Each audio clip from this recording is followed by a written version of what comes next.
Viral di media sosial, sebuah rekaman video memperlihatkan aksi seorang pria yang tengah bermain gasing dan bikin ngeri warganet.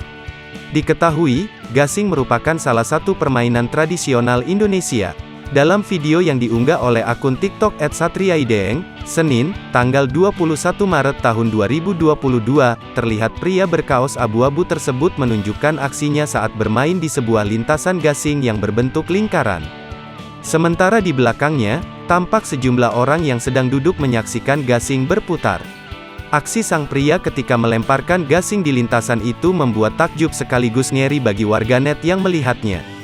Pasalnya, ia melepaskan gasing dari tali yang melilit tersebut sekuat tenaga hingga talinya memantul jauh ke belakang.